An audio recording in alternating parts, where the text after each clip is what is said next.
강아지를 실내에서 키우신다면요, 중성화 수술은 필수입니다. 강아지 질병 예방을 위해서, 강아지 수명을 위해서, 우리와의 조화로운 동거를 위해서 수술은 필요합니다. 저는 수의사 윤쌤이고요. 오늘은요, 강아지가 받아야 하는 중성화 수술 전에 우리가 해줘야 하는 것들과 또 수술 후에 우리가 해줘야 하는 것들을 한번 알아보도록 하겠습니다.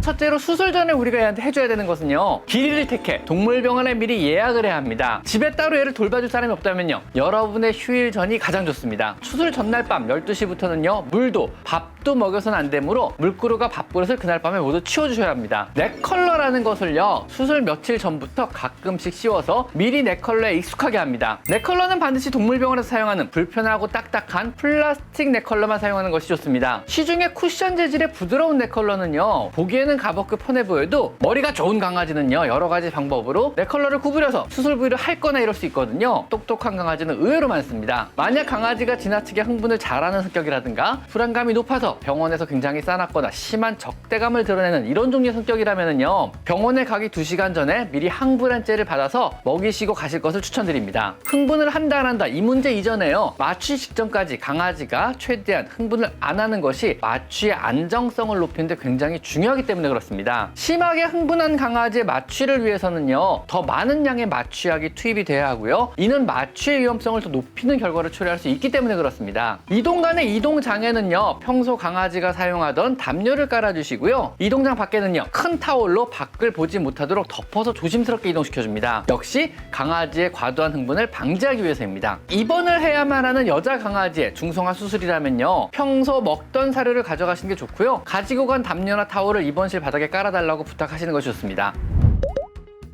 그럼 수술 후에 해줘야 하는 것들은 어떤 게 있을까요? 수술 후 바로 집에 왔다면은요, 마취 후 18시간 정도까지는요, 메스꺼움이나 구토, 식욕부진이나 어지러움 등을 느낄 수도 있습니다. 최대한 강아지가 익숙한 장소에서 편안하게 쉬게 해주시는 것이 좋습니다. 다른 동거견이 있다면은요, 접근을 못하게 해주시고 혼자서 편안히 쉴 수 있도록 해주세요. 집에 온 후에 구토가 없다면은요, 사료와 물을 놔주시고요, 본인이 필요하면 먹을 수 있도록 해주시는 것이 좋습니다. 마취 이후 8시간 이상이 경과하면요, 조금씩 먹여도 괜찮습니다.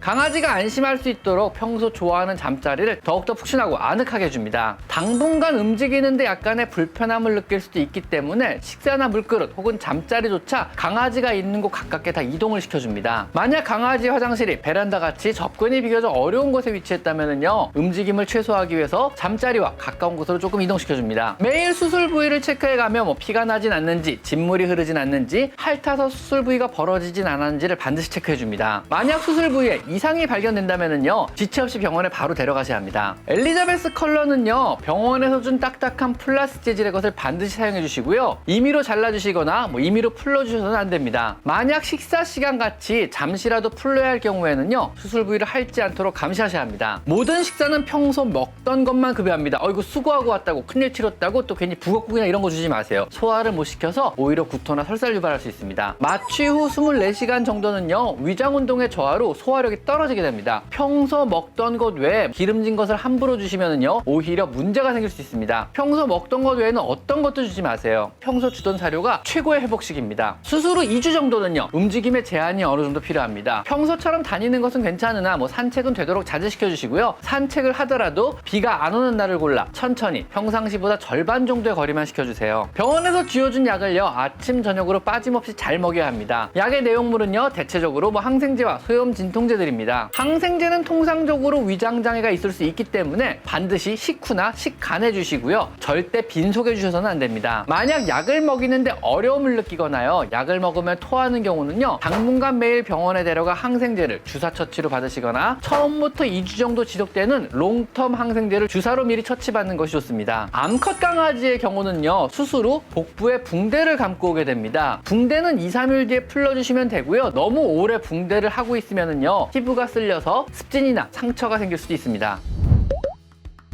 만약 수술 후 다음과 같은 부작용을 보인다면요, 즉시 병원에 데리고 가봐야 합니다. 구토가 있거나 수술부에 심한 통증을 느끼거나 수술부에서 피가 나오거나 수술 부위가 부풀어 보이거나 식욕이 심하게 저하되어 있거나 설사를 하거나 숨어 있거나 등을 구부리고 잘 안 움직이거나 잇몸이 창백해져 있거나 소변이나 대변을 24시간 이상 못 보고 있거나 우울하고 무기력해하며 안 움직이려고 한다면요, 수술한 병원에 연락하고 데려가서 체크해 보시는 것이 좋습니다. 수술 후에 강아지가 잘 지내며 또 건강한 상태라면요, 암컷 강아지의 경우는요, 일주일에서 열흘 뒤에 병원에 방문하셔 실밥을 제거해 주시면 됩니다. 실밥을 제거했더라도 봉합사에 흔적이 남고 거기를 핥아 침이 들어가면 또 거기서 염증이 생길 수가 있습니다. 봉합사 흔적이 완전 사라질 때까지 24에서 48시간 정도 넥 칼라를 유지시켜 주시면 더욱 좋습니다.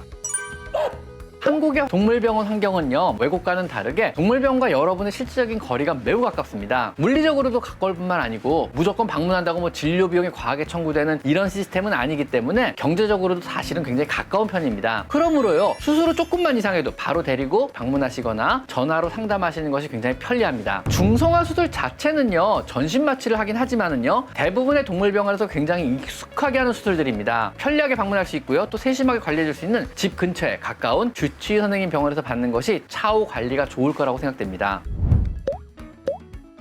오늘은 강아지 중성화 수술 전, 수술 후 관리 요령들에 대해서 한번 알아봤습니다. 자, 오늘은 여기까지 강아지 상담소였습니다. 감사합니다.